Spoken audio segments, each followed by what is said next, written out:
Welcome back to another fantastic episode of I'm going to talk and you're going to listen. Hopefully this records okay. If I remember right, this thing doesn't sound great, but it's better than nothing. It's day 403,075 trillion of the rain. And I'm outside, because when it's like this, you kind of have no choice but to do stuff in the rain, or you're never going to get anything done. And it occurred to me that the other day, that this is one of the downsides of battery-operated tools, is that despite what they say, they're not actually designed for rain or honestly even remotely water resistant, because they have to have tons and tons of venting and breathing. Yeah, they have to be able to vent and breathe a lot, or they get too hot. So what's that mean for those of you with a pair of hot boots with a bunch of vents in it? That means they let water in as if water was going out of style. Something I can't think of the right phrasing. So the funny thing is, a couple years ago, some of the batteries are currently a little more water resistant than others, but a couple years ago, I was using my Ryobi pole saw, and man, I was sawing in just freezing cold rain for like, I don't know, an hour or two, and just struggling along. And you know, it's funny, I didn't think anything of it, but like, 6 amp hour this was before, I maybe had like one 4 amp hour battery and like one 1 amp hour battery, and that's it. And I didn't even think anything of it, but now, I've got 6s, and those are expensive as shit, even though they don't last very long. And 12s are just, even the 18 volt 12s are just insanely expensive. I get them on sale and 2 for 1. They're still pretty expensive. And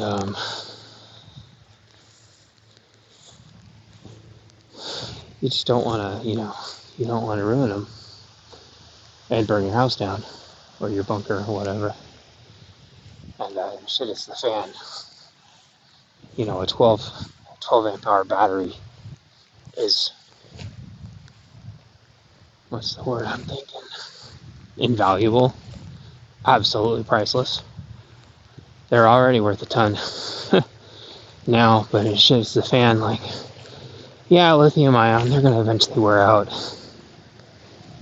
but you're still going to get a lot done with it. It's still going to last you a few years.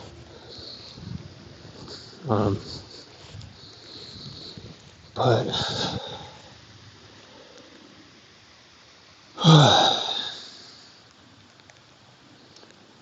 yeah, it limits your ability to work outside. Although, our entire December was sun. It was beautiful. It was, 40 degrees, but it was beautiful out. But it's been rain ever since. You can't get a lot done with your batteries like that. And it's another interesting thought experiment. I think I've got all these batteries, but it's overcast, and you need tons of panels to charge in overcast weather. Plus, like, a lot of these soft panels are like, ugh. These aren't very weather resistant. And it's like, I wonder how long you can leave flexible panels outside before they're useless and just burn everything out. I have a Goal Zero and some Goal Zero panels. I used to use that thing in the rain and not even think about it. And it's like, oh no, actually this is really bad. I should have been folding that thing up and putting it away, or throwing a tarp over it or something. Same thing with, like, you know, unplugging or plugging in your panels when they're under load. Oh, I've done that a bunch of times. You're totally not supposed to do that.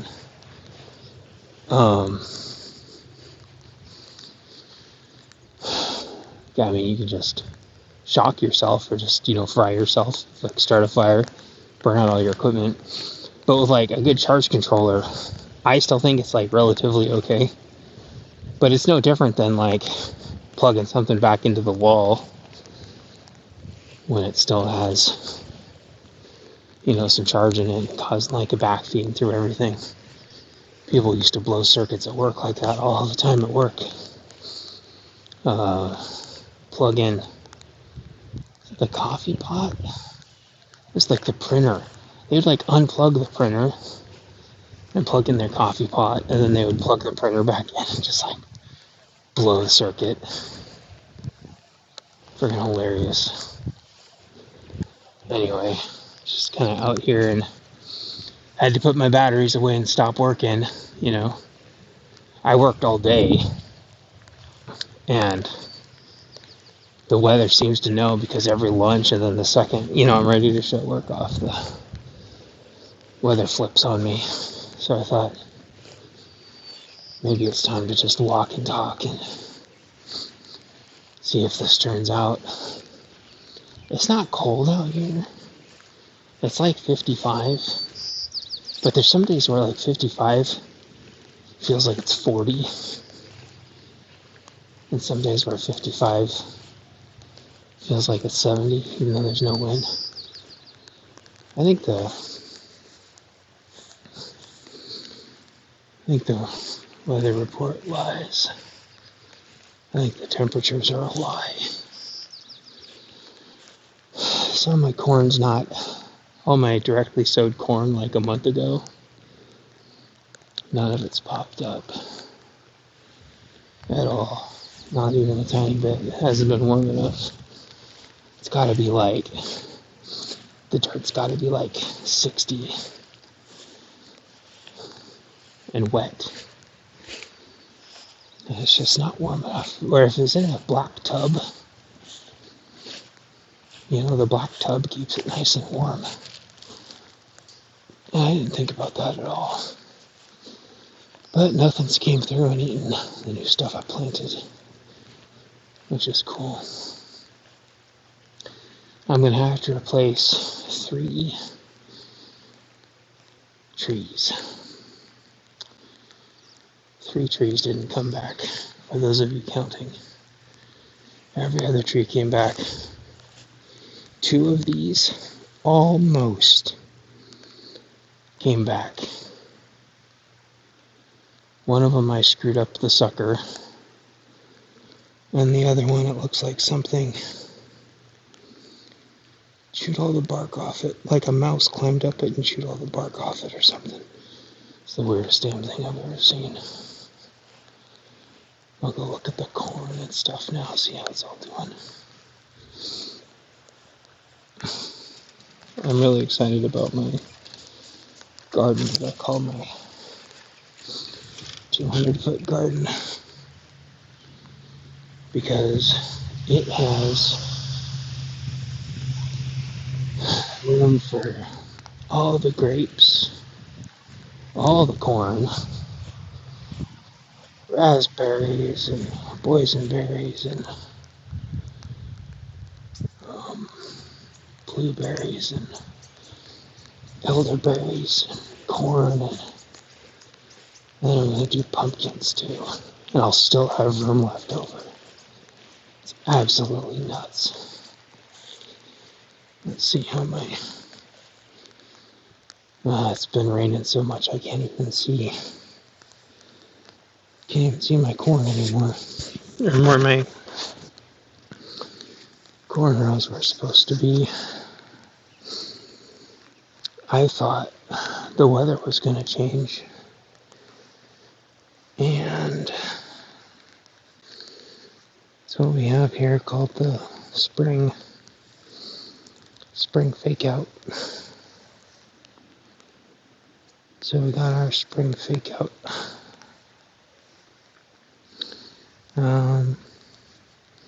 I usually thank my engagement buddies, but I'm outside. CDK, I saw you. I remember Barrio. I didn't really get a lot of other engagement. Maybe it was Tuck. Tuck said a bunch of things, I think. So appreciate you. Oh, one of the funny things is the birds have moved into the well house, which creates a lot of bird drama. I'll tell you what. One of the other things I've been doing is I got a bunch of weed barrier, and my wonderful wife cut them up like little donuts, and then cut them halfway through. And I'm kind of building those around all my plants, all my plants that are struggling. And I think it's going to help. And the rain's not washing them away, and the wind's not blowing them away. And makes them look a little nicer. One of the grapes is doing really, really, really well. The other grape got nibbled all the way back to nothing. And it's got one little branch. The second little branch keeps trying. Grapes tend to try to go two directions, and so, yeah. It's trying, and then the other grape has just got one branch. Grapes don't do very much their first year. They take like a whole year to get established. And, so I might not actually have to build anything for that grape this year. But this grape that got nibbled back, I probably won't have to build anything for it, so I might just rebuild its little thing. And then this grape, let's see, I might have to actually tighten this one up, because this grape's starting to put weight on its wire, and I bought some wire clasps. I'm gonna try to really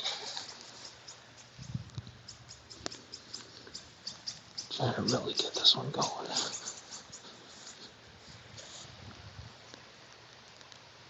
Yeah, it's this side that is slack. It's less slack.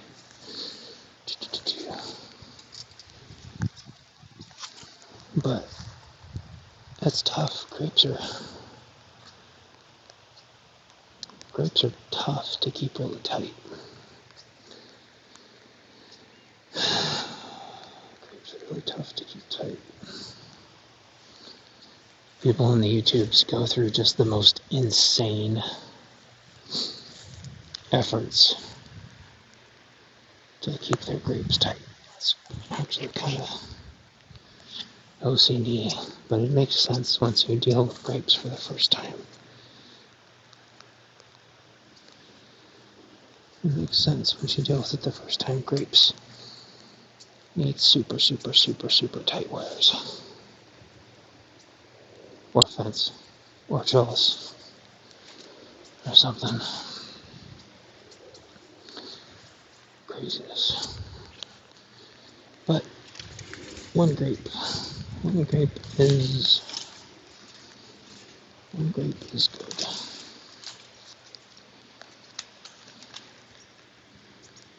Just gotta tighten that one up. And then you can probably hear the bird drum, but the bird is pissed that I'm near the well house. Yeah, all the other trees are woke right up.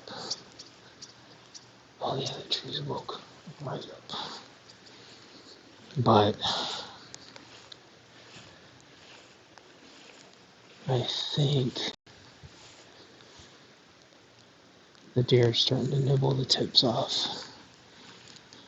I think I'm going to come back through here and get all new fencing or something and like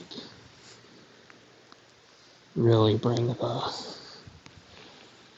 perimeters of these out more, because all these trees have like doubled in size.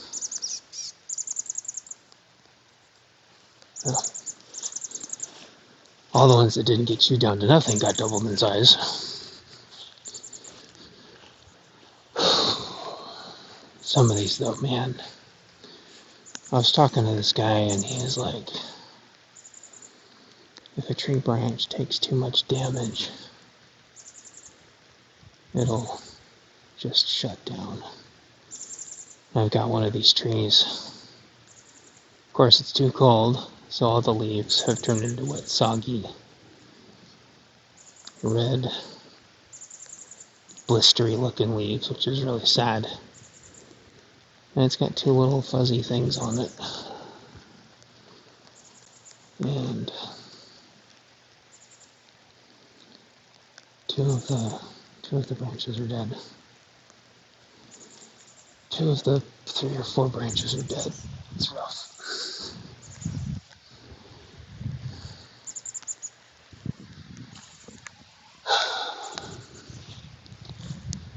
But I guess all I can really say is that, like, it's the fan.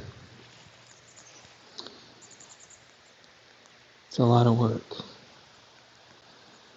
It's a crazy amount of work, and you need a bunch of people, and you need tons of materials. People always go, just get a dog.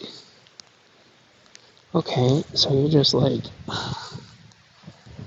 swapping one resource for another. So instead of guarding your trees with materials, you're guarding your trees with a dog that you have to feed.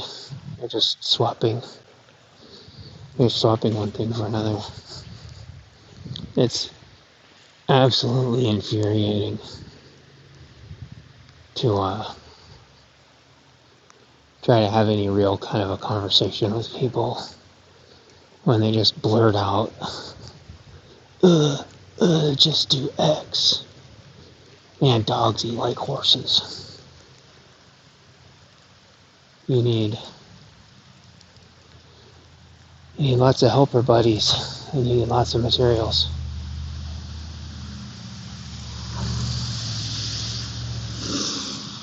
You need lots of eyes, and you need lots of recon. You need drones and binoculars, and bodies and food. And yeah, like, what is it? MREs are like really cheap right now, all of a sudden for some reason. Maybe because there's been no natural disasters or big freakouts for a little bit. But like, you would need a warehouse, because MREs are huge. You need like a warehouse full of MREs, and that should really just be lasting until you can grow more food. But like, I was watching more of those celebrity gardeners just getting just disgusted. Oh, they're like perfect soil. They're perfect gardens. But it's like, they don't actually make enough food. Most of them. Most of them don't make enough food to survive. So it's almost comical. Like, that's just their hustle. And I wish people would realize that. Or the rest of them just go overboard to make like a really nice looking garden. You know, for their Instagrams and their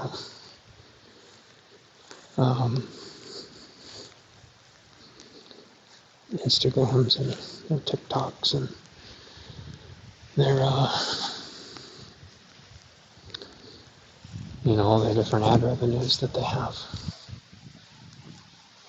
What am I trying to say? All their, it's the advertisement stuff on their website, and they're marketing you something.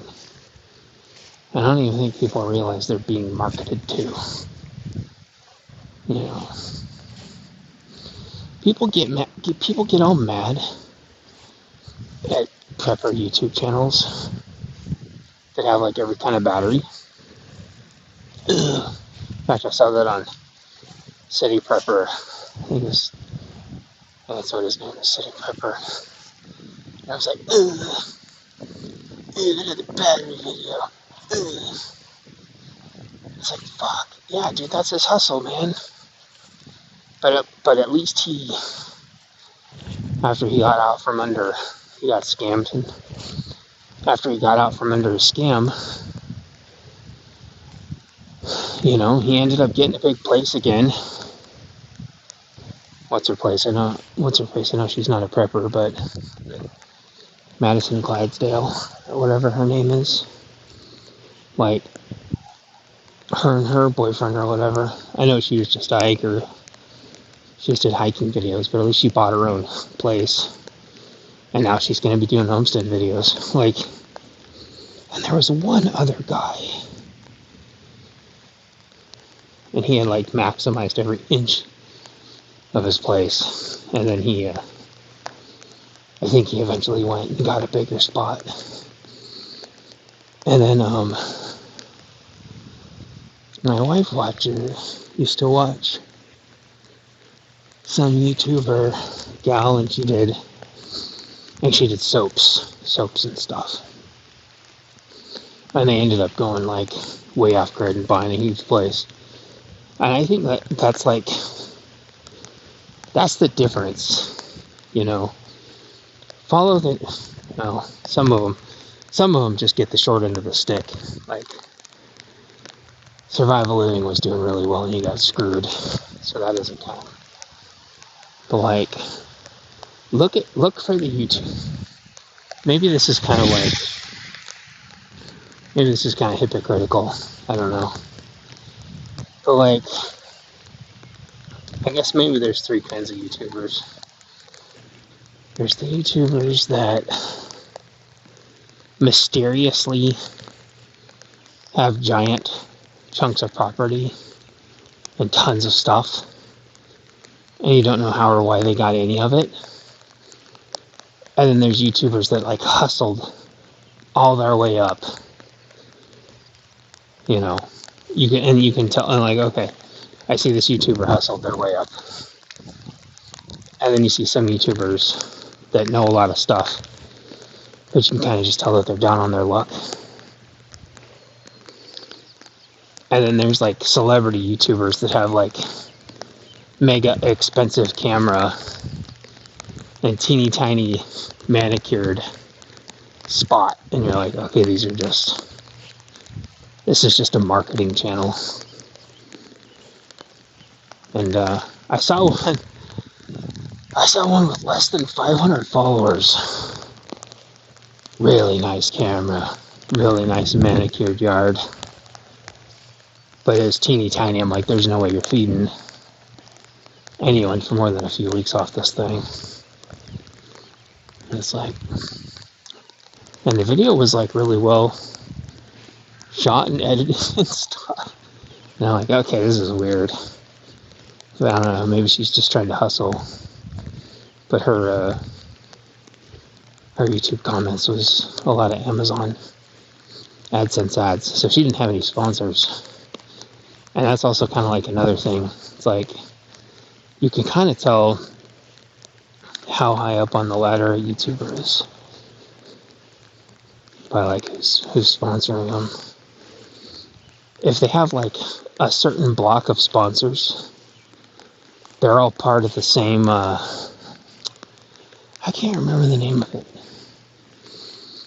but there's a sponsor program, and then you can tell they're all just like cycling through the same sponsors. Delete Me and BetterHelp.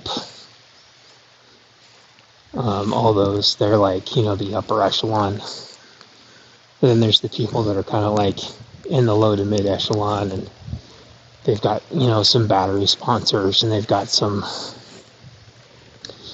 flashlight sponsors, and they've got some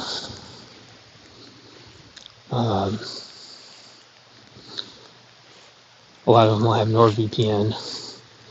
That's kind of a given. And they'll have Jace Medical, or whatever those two medical ones are. Those are kind of the lower medium ones. And those are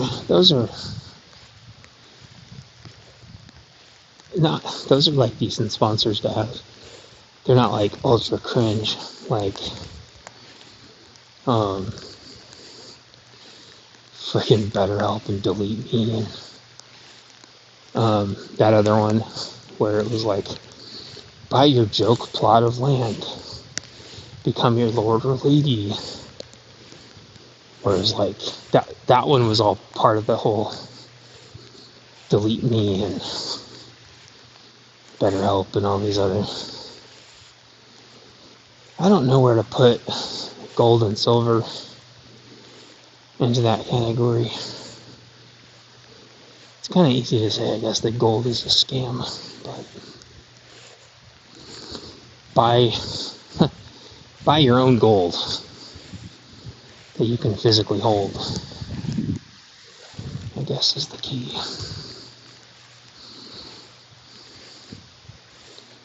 Don't buy, gold shares or gold bonds or whatever. Oh, man. At least it's not too cold, but it's going to be like this for like 4 more days. And it's been like this on and off for like 4 on, 2 off since like December.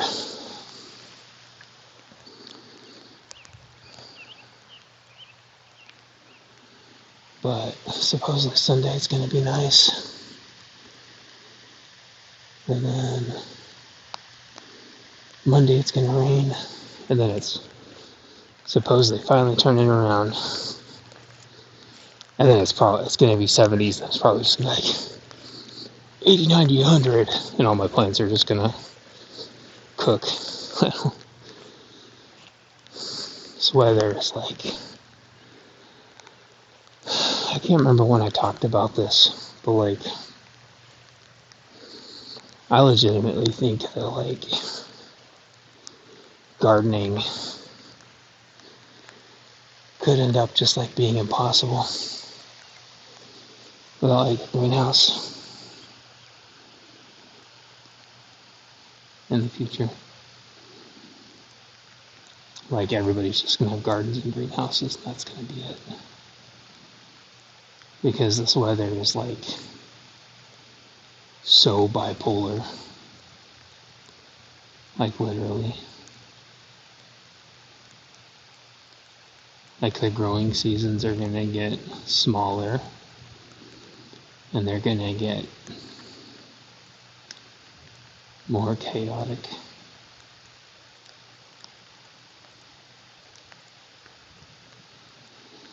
Oh, well.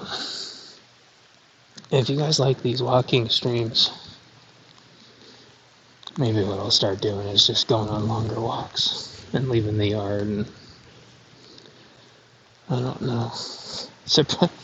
Not surprisingly at all, despite it being 55 and raining, the neighbor's out working non-stop, and all the other farm buddies are all jogging, and I'm just walking around. And I forgot if I told you guys this, but my yard is as big as like walking around the subdivision where I was renting. But half of it's kind of up against the neighbor's place, and I don't know. I know they want to be left alone and quiet, and I'm sure they don't like having me around. I don't know, maybe they think it's nice to see somebody. But I don't know. Like the gal that jogged by, I don't know if she likes to see anybody or not, or if seeing someone just like scares the shit out of her. She probably runs just looking at the ground.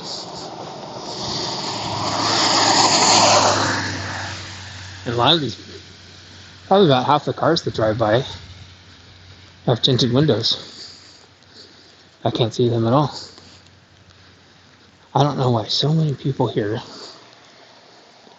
have like just crazy tinted windows, although driving into the sun is a giant bitch. I was gonna pick up that Pepsi bottle. Pepsi.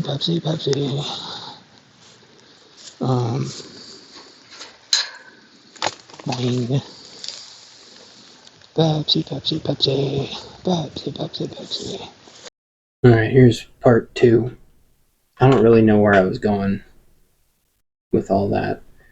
I recorded about 10 more minutes of less than 10 more minutes of me rambling, and I don't remember a single thing I said or a single point I was trying to make after that. I picked up the Pepsi. I took the Pepsi to the recycle bin. And then I came inside. Yeah, that was it. So I actually think that was the end of the stream, or the end of that stream of consciousness. That's what I call these, by the way. I call these my stream of consciousness. Maybe I thought about the neighbors a little bit more, like, if they like seeing me out, if they don't like seeing me out, if they like seeing other people out, if they don't. I think about that a lot. I like to see other people out. It motivates me that other people are working, but that's just how I'm wired. I was always wired. If everybody else works, I work. If everyone else is out there working, I'm working. And that's, it energizes me. That's just how I was built. Like, my dad would get up, everybody would get up. We would all work until he was toast, and then we'd all stop. He would eat, we would all get up, we would all work. My mom was the opposite. She would tell you to go up and do something, and you would just have to, like, I don't know, create that energy from hopefully not having to, but nothing you ever did was ever good enough. But, so I honestly think that she would just have you do everything 3 times just purely out of spite. No matter how good or bad of a job you did. If it was cleaning something, you always had to clean it 3 times. If you had to mow, you always had to mow 3 times. Whereas Dad would just, like, everybody would get up, everybody would work until exhaustion, and then everyone would stop. if he had to work by himself, he was very, very cross and would come in and would start judging the things that everybody was doing and just make you feel absolutely miserable for not somehow producing or improving something. Which I think was hard on us as kids because we're already wiped, from school all day, homework all night. And then it's like, video games were, how we blew off steam. But it was like, yo, you're playing video games right now? Like, well, yeah, we went to school all week and then did homework all night. Which, amounts to getting bullied all day at school and then coming home and getting abused all night. So it's like, this is our time, a few hours of like respite,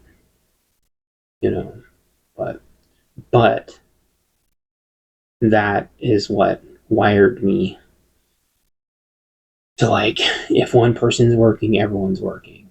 And then you just build that energy just becomes this infectious working energy. And I know I'm not the only one like that, because during the Rona, entire groups formed around working as a team. Even if you're not all working on the same thing, your energy, you're creating your own like energy bubble. You're sharing your energy bubble with everybody. And I have used that for a long time to great effect. And I think ironically, working in an office has a negative effect. You're trying to work around a shit ton of people that are fucking off. And when I think I've talked about this before, when I was in school, all the kids that like needed to focus and concentrate and wanted to better themselves coalesced in their own secluded areas.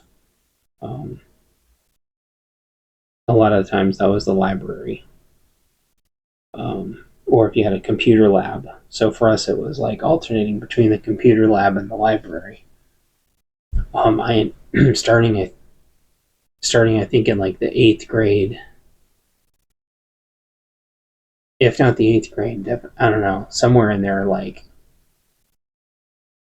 I just started spending just metric shit tons of time in the library. And I forgot why. Oh, because like it's the office. Like you go to the office and everybody's socializing. There's people who won't get the fuck out of your cubes. There's people who won't get the fuck out of each other's cubes. And the work output is just goes to zero. People think, oh, nobody's doing it. They're their pajamas at home watching porn and getting their Amazon packages. It's like, man, okay, so instead, their brains are going to turn into gel being in traffic all day. I remember, like, I think I got more burned out from the traffic than I did from work. I mean, I came to work motion sick every day from being stuck in stop and go traffic. So I would leave at like, 5:30 in the morning. It'd be dark. You come home, it's like 5:30 plus at night, it's dark. You're basically eating dinner and then going directly to bed to start just the shit show all over again, and you're just fucking dead. It's worse. You can get burnt out in your home office too, but it's just like worse. You're dealing with all these like violent psychos driving around. You're dealing with all these violent homeless psychopaths, and then all the the illegals doing who knows what, all the drugs, and then you got vehicle combat, and then you got someone in the office, undoubtedly, that's trying to get you fired. That's just made it their entire life's goal to get you fired.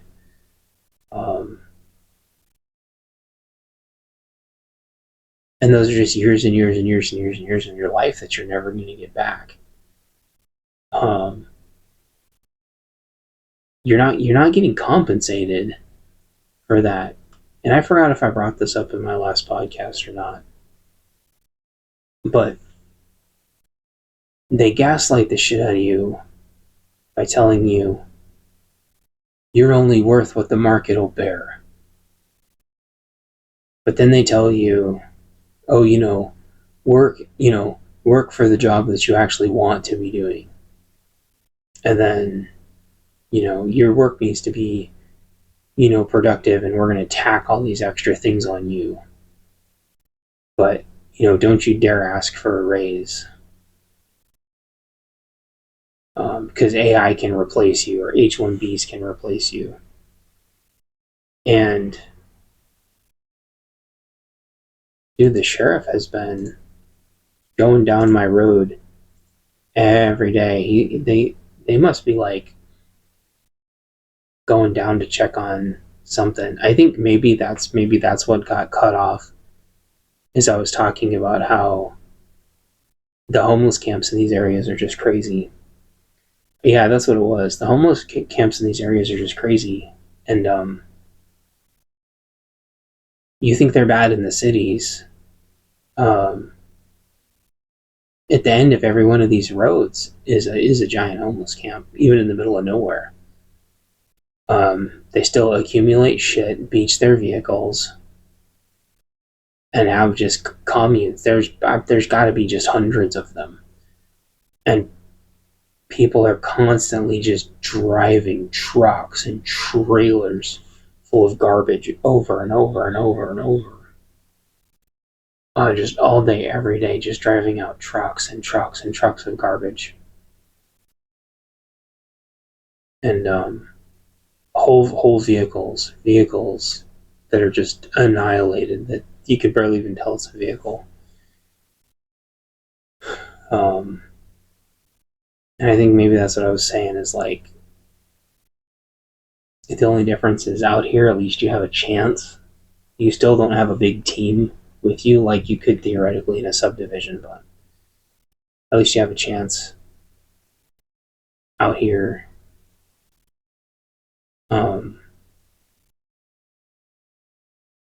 Because you have land, because you can grow food, you have options. Everything else, unfortunately, is you have exactly the same problems. Like, the likelihood of a mob being out here is smaller, but it's not zero. Mobs have absolutely come out to rural areas before, suburban and then rural areas, because they say, land shouldn't be able to vote. They hate Christians. They know Christians live out in these rural areas. They'll come and attack the churches. And you have all these idiots, oh, I wish they would try. Those fucking people never do anything. Or the body counts would be massive. They're cowards, and they live who the fuck knows where they live, but maybe they're just like lucky, but this is coming everywhere.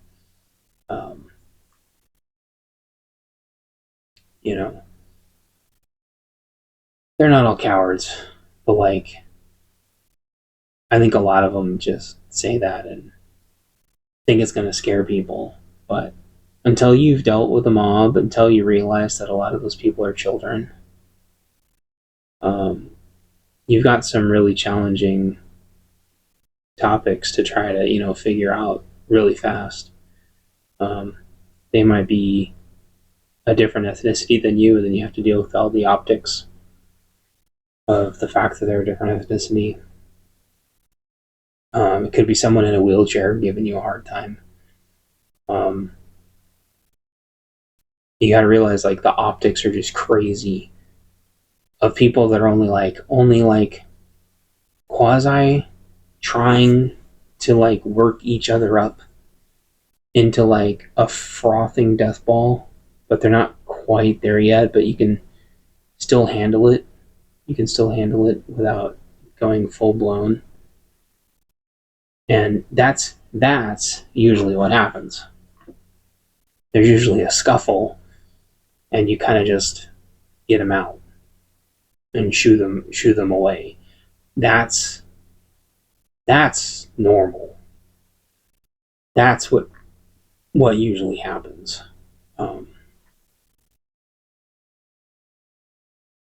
When it's usually worse than that is because homeless get caught up in it, and they're very territorial, and they're off their meds, and they have no idea what's going on, and they cause all kinds of problems. Or the left gets themselves worked up into such a death ball they finally attack. That's really rare, though. They have to really get charged on something. But that's happening, though. The Palestine thing's going to trigger the shit out of them. There's probably going to be a race war with BLM and the Panthers. I hope there's not. I wish there wasn't. I think having a race war is absolutely stupid. It is not at all going to go how they have imagined it's going to go. There's so many people. I wouldn't even call them racists. There's just people that are so fed up with certain minorities and the way they've been behaving. I think social media plays a lot into it, though. I think social media shows like the worst of the worst, but there's a lot of people that are just sick and tired of it. I think a certain ethnicity is being tricked. Well, they're always being tricked and misled and used. I think they're being led down a path that they won't make it. I think that's really unfortunate. A race war is not at all going to go like how people tell them it's going to go. And it wouldn't be any different if there was a race war with them and any other minority either.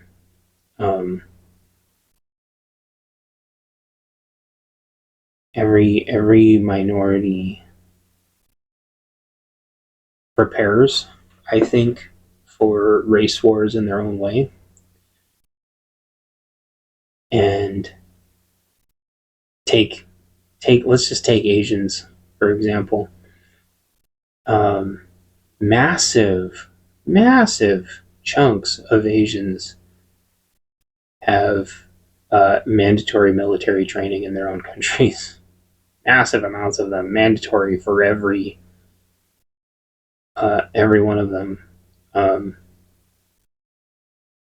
I'd say any Asian over like a certain age that immigrated here, I would say there's a good chance, if not a guaranteed chance, that they are all prior military.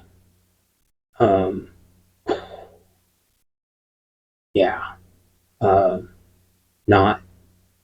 Not great. Not an ideal group to pick a fight with. I think the only reason they get bullied so much is because they're so humble and they just want to just do their thing, run their businesses and make their delicious pad thai, tons and tons and tons of delicious pad thai. Like medium heat with like no soy cubes, just buckets of pad thai. And speaking of race wars, one of the interesting, I think someone tweeted it or something, but they were like, if the India-Pakistan thing had really popped off and not just been a stupid little theatrics, the Indians and Pakistanis Indians and Pakistanis warring in the U.S. would have been really bad. Just like when the Kurds and the Turks start warring in the U.S., or when the Palestinian and Hamas LARPers start warring with the Israelis in the U.S. It's always really bad. And so I've worked with Indians and Pakistanis on the same project, and they fucking hate each other with a passion, even though they're basically brothers and sisters, but, half of them are Hindi and the other half are Islam, and they just fucking boy oh boy. So actually giving them an excuse to whap the shit out of each other would be just messy as all get out.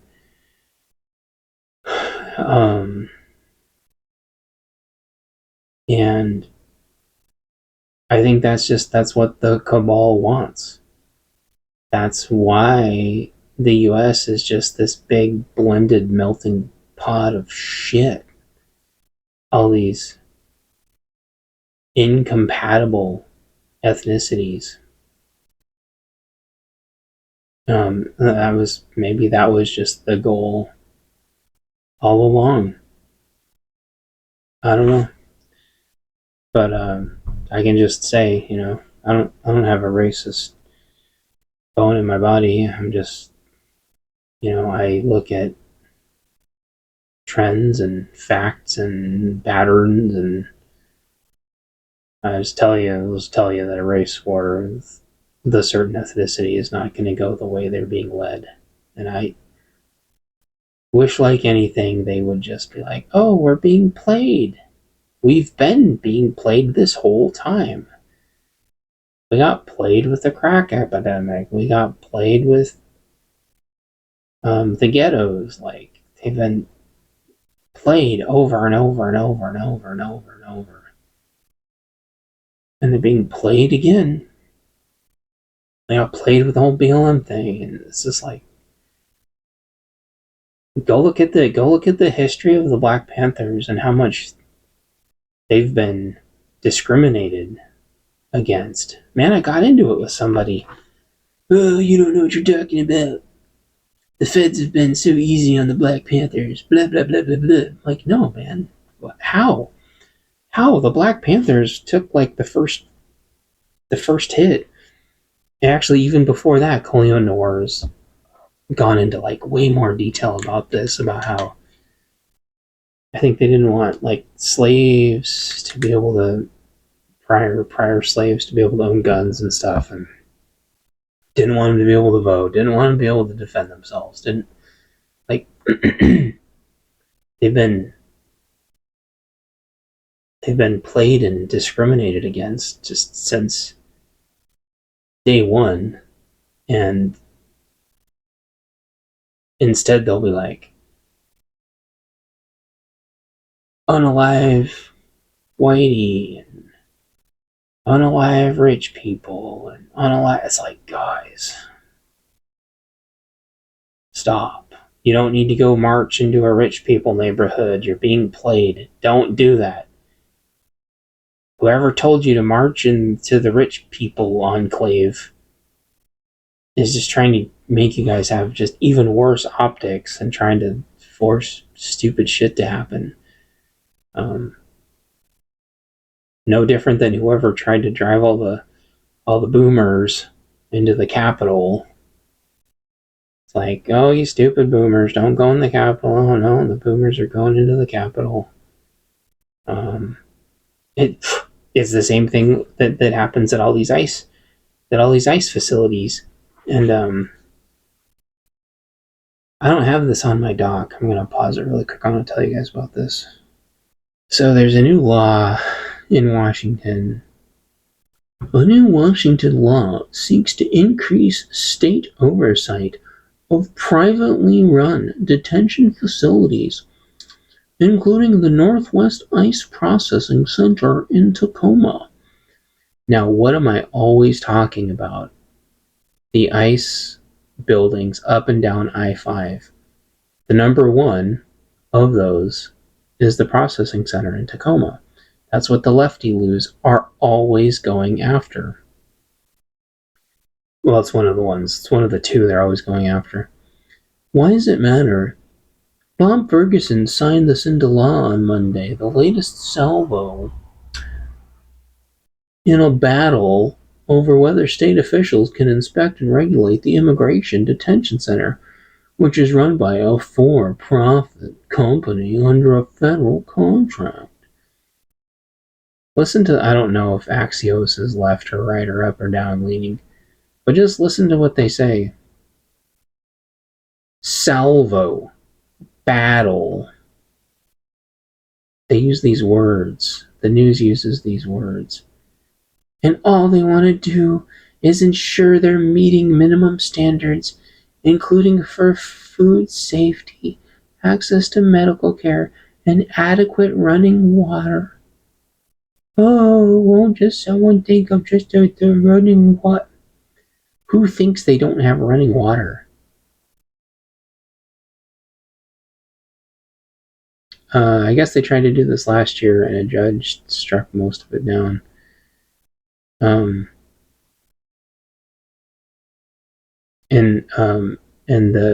the group is saying that they think it's unconstitutional for, they have a federal contract, and so how come just the Department of Health? So why would this? I'm assuming that's the State Department, not the Federal Department of Health. Because I think senators can already go in and just check them whenever they want. The last big kerfuffle was in Michigan or wherever the hell that was. The reason why they got in so much trouble is, you can tell from the video, a bunch of protesters were trying to shove their way in. It was already heavily racially charged and politically motivated.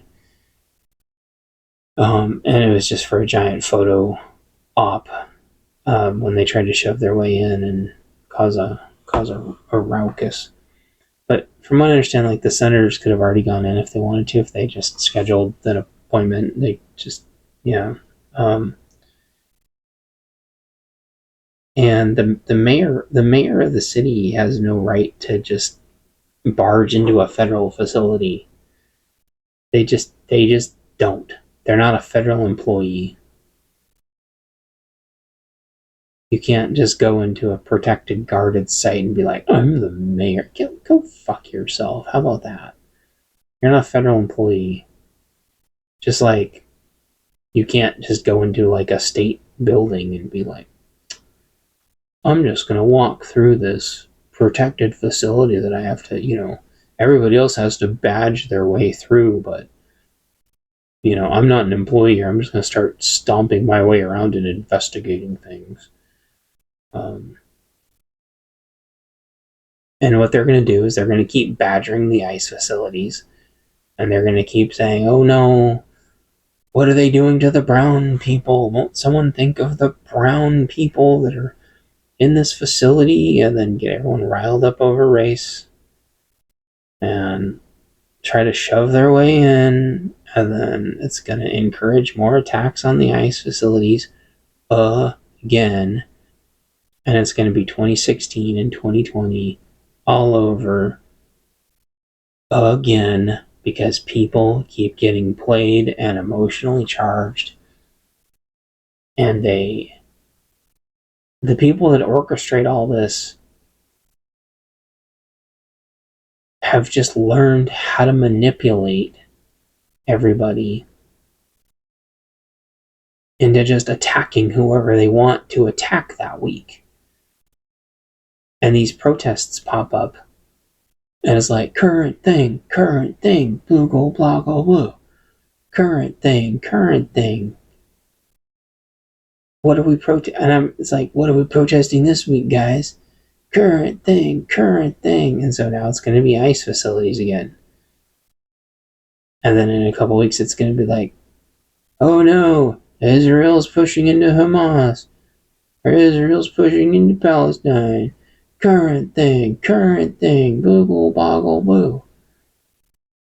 And they get them riled up until they attack somebody, and or if nobody attacks anybody, they just false flag somebody.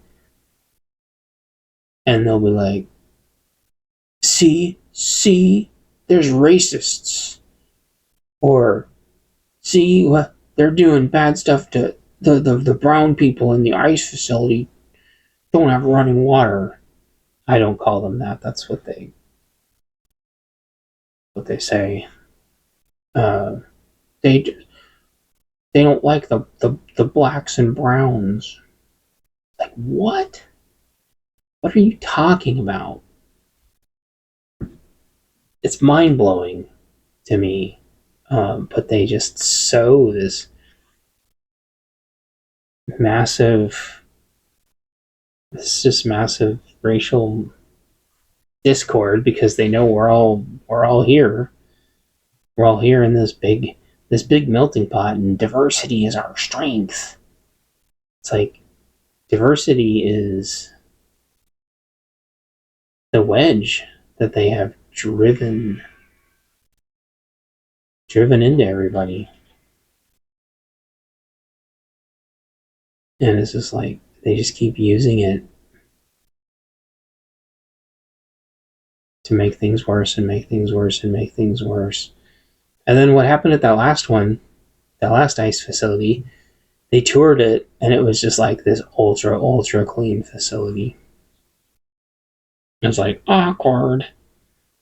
If I worked for ICE, which I don't, but if I did, I would immediately invite the press in, from one or two or three different pressers, and I would just have them walk around the facility, and I would just be like, look, everybody's fine. Look, the water runs. This is the food we serve them every day. Just like completely disarm the whole thing. Of course, they would, I don't know how they would try to spin that. But like, ICE has nothing to do with racism. Like, every country has immigration borders and policies, and nobody is like marching on all the rest of them, calling all the rest of them. It's just, it's so manufactured. The whole thing is so manufactured. Yes, there's massive income inequality. But you'll see these news articles going, what was it? The CEO of Allstate makes $30 million a year. And then you go do the math, and that's like somewhere between $1 and like $5 per claim per year if they approved them all. It's like, yeah, that wealth gap is getting wider, and I still don't know why or how I think or feel about it or what I would do about it. But they're just like trying to sow discord. They want more Luigis out there. And it's like letting the inmates out of the asylum. I think in the last part of my video, the part where I was walking around, I think I was talking about the part where this guy murdered his wife, and then they were like, he's unfit for trial. It's like, is that how you want your society to be ran? People are just like unfit for trial. Like, the people that are like lighting each other on fire in the subways of New York, they're probably quote unquote unfit for trial too. But what do you want to do? What do you want to do with them? Okay. There was a gal that was allegedly buying her kid all the stuff to do a mass school visit. She's obviously insane or just some kind of hateful psychopath. And then what if they just say she's unfit for trial? Okay. Now what? Now what do you do? You've got machete gangs running around. What are you going to say? They're unfit for trial? What do you do? And it was the same thing with what's his face? That I'm not even gonna bother saying his name. The dead piece of shit who executed a friend of a lot of ours. Just executed him in the back of the head in cold blood, and it was on video. And the news still said like alleged, even though there is a video of it happening. And alleged, it's like it's not alleged. And then they still sympathize with like, oh, the US Marshals could have taken him in alive, but there wasn't even any intel that he was armed when they found him, and they suckered him out and they ambushed him. It's like, motherfucker, please. This guy was the worst of the worst. He killed he executed a very, very kind-hearted person that everybody liked. Okay? That got turned around in the city and wasn't with his buddies. He was with a couple of his buddies, but he got separated from the rest, I think. And the guy that executed him, I think, was looking for some other people. But and the news will just be like, oh, allegedly. It's like, you're insane. You can see the guy's tattoo on his arm. It's the same fucking guy. The same tattoo is the same. Oh, it's just, And that's with all these other ones. It's this same thing in the UK. The dude that he was just like stabbing all those kids. And it's just like, what are you doing? Like, why do just like literal murderers get so many damn rights in the world? I don't. Is that compassion? Is that compassion for like the victims? And all these judges that are just letting illegals go and trying to hide illegals like right in front of their victims. Like, what are you doing? They're just trying to.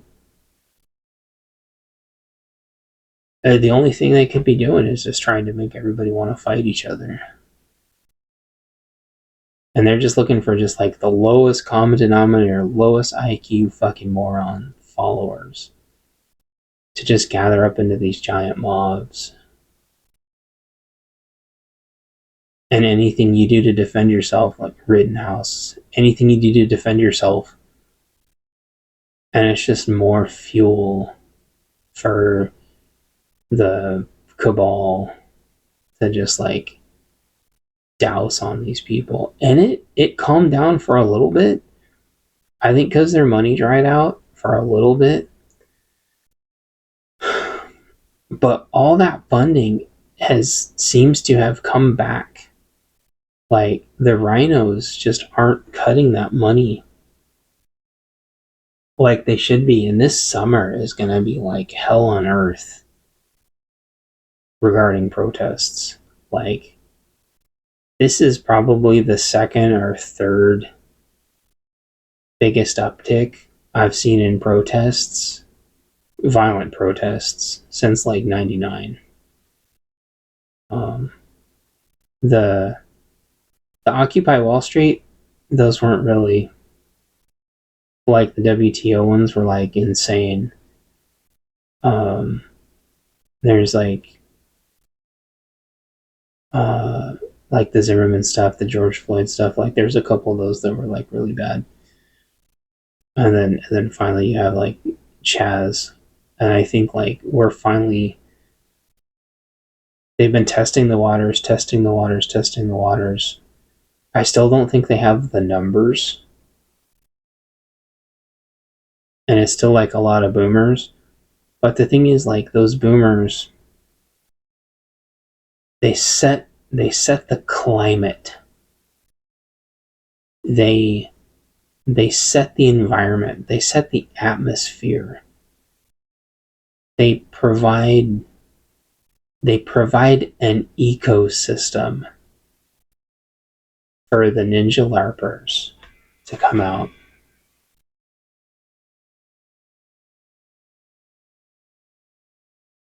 And I think this summer is going to be a really, really, really gnarly summer. And this is perfectly aligning with them forcing everybody back in the office. I know I've said that for a long... I said that last year too. But by and large, last year, them forcing everybody back to the office really fizzled out. But this year, there's a couple things happening. The layoffs are just insane. First of all, there was just another big batch of layoffs announced today from, I don't even know, Microsoft. I don't remember who it was. I think it was Microsoft. So you're going to have tons of unemployed people combined with everybody pissed off about race, religion, rich people, everything else. It's only going to take one thing, one stupid, teeny, tiny ass thing. Because, yeah, they get riled all up around Israel and Palestine. But I don't think we're going to war with Iran. India and Pakistan have calmed down. I think Ukraine and Russia are going to be having peace talks any day now. China and American relations with the tariffs have almost completely calmed down. Crypto's down for some damn reason. I don't know why. Why is crypto down today? I should start asking Grok that and see how it goes. Bitcoin price fall. Why is crypto fading? It's probably because of something what's his face said. Blah, blah. I hate it every time I look this up and it just tells me that everything's down. I'm like, fuck, I don't fucking know everything's down, but why? Easing trade tensions between US and China have fueled the rally in both equities and cryptos. Doesn't explain why it's down, though. That says it should be up. Crypto exchange Coinbase includes the S&P 500. Oh. Congrats to Coinbase. Well, that doesn't tell me anything. That says it should be up, not down. This is probably, no, what's his face's fault? Kramer. Probably. He said crypto's going to do great, and so it went down. Anyway, I hate talking about race stuff. It just feels so weird. But they don't want us to talk about it. They don't want you to look at trends and patterns. They don't want people to realize they're being played. They don't want people to see facts.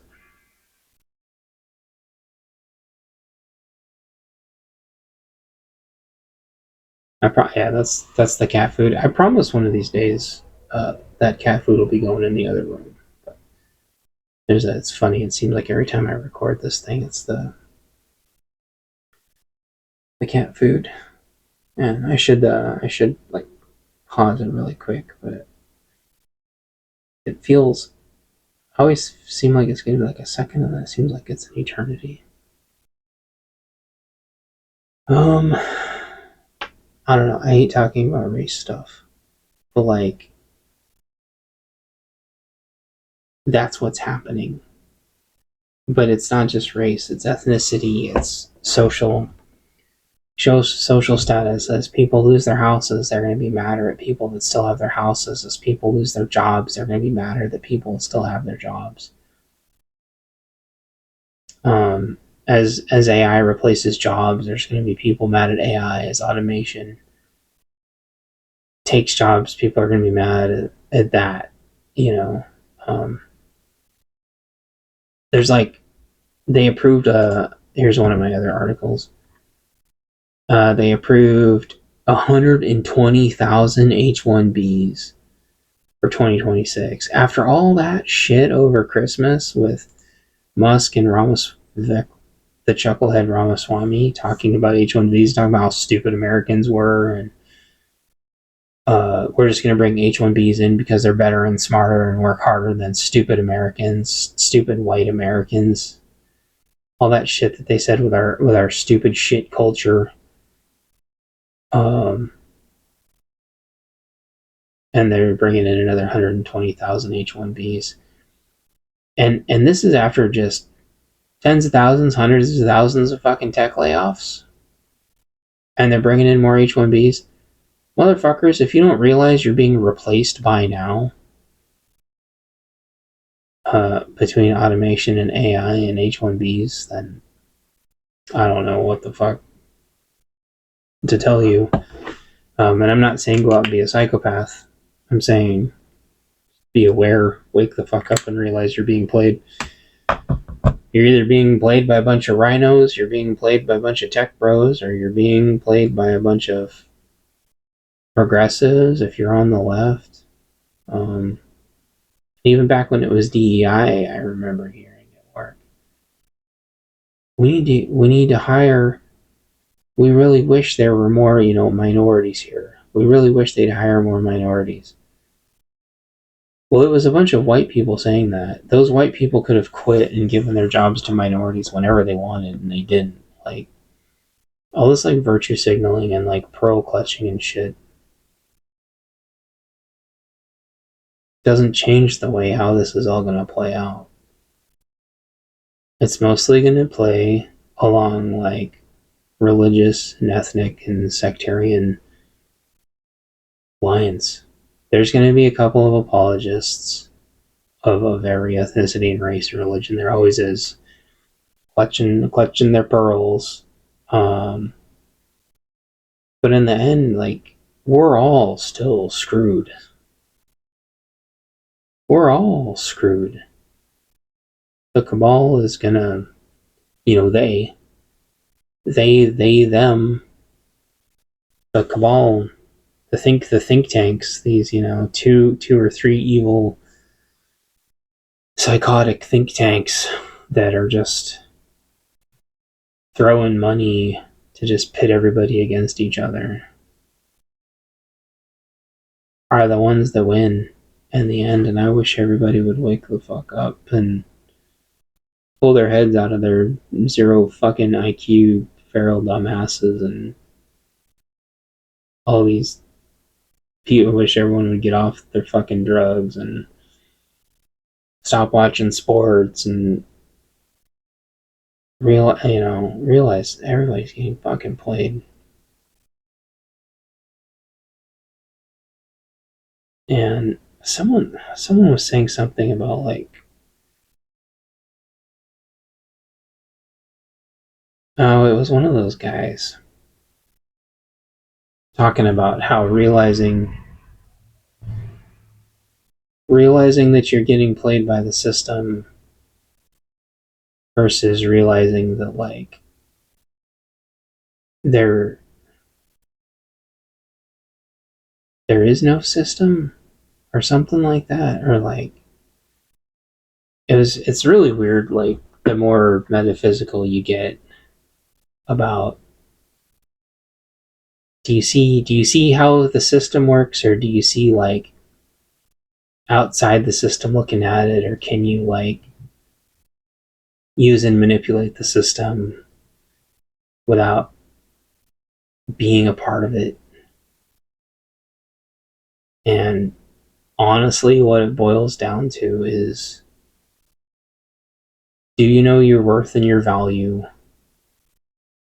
And you know where your line in the sand is.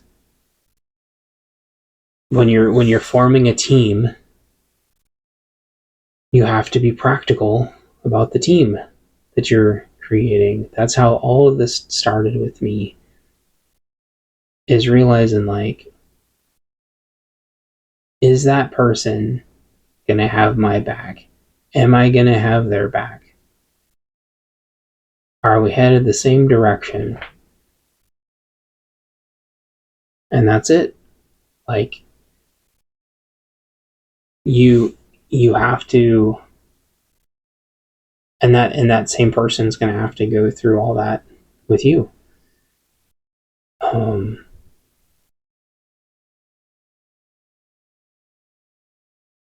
That's gonna be like, that's all just, I don't know, tribalism is just such like a fucked up thing.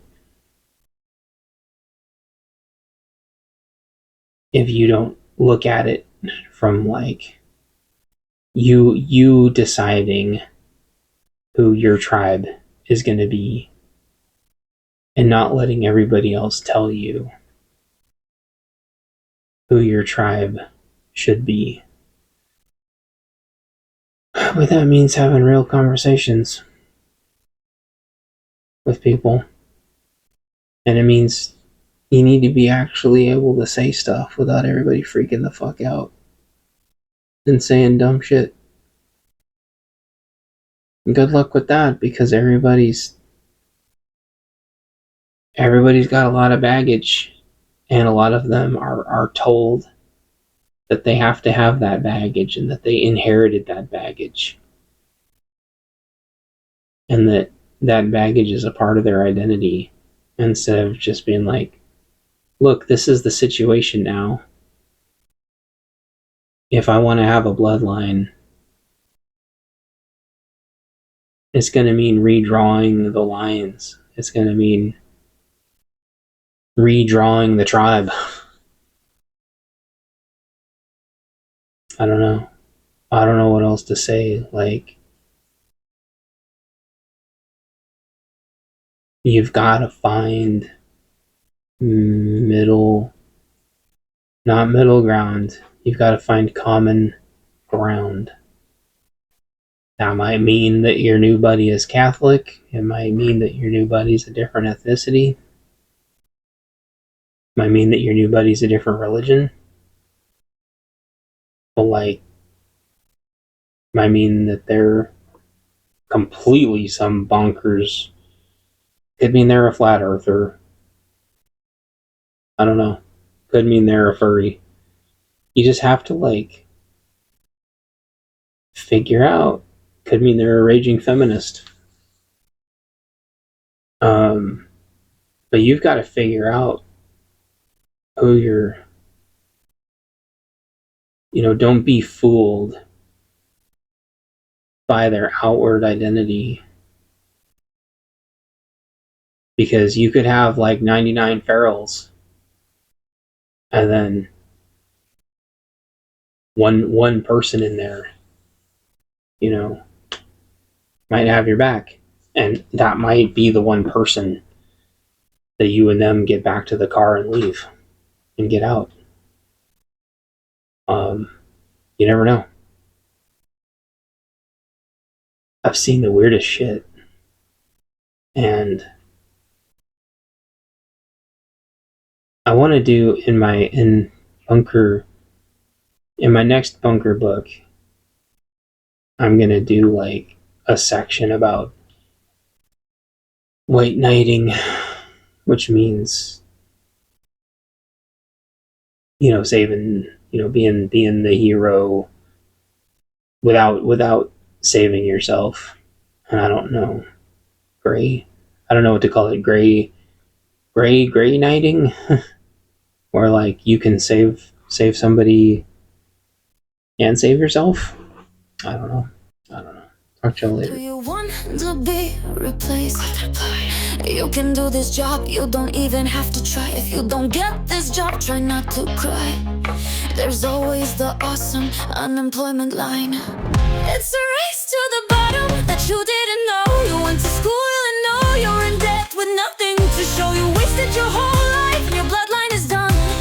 because you were replaced by someone not even from here. Isn't that fun?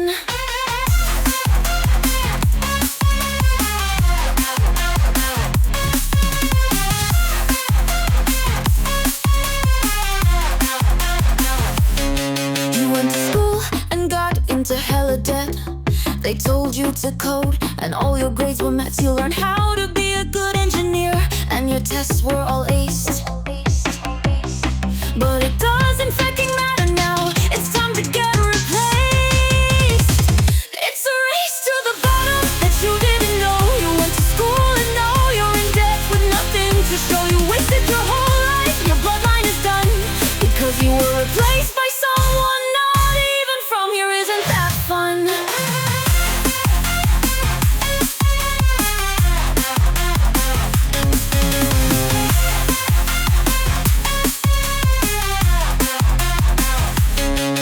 Job is outsourced, isn't that great? Coming to work in the morning and the deliverables are late. They did everything wrong and kicked the tickets back, but nothing's been fucking done because their agency is whack. It's a race to the bottom that you didn't know. You went to school and know you're in debt with nothing to show. You wasted your whole life and your bloodline is done because you were replaced by someone not even from here. They call you useless, lazy, and they say your culture sucks. You went to school and did what they said, and it didn't mean a. Now you're in debt with nothing to see. Your bloodline is over, sold out overseas to an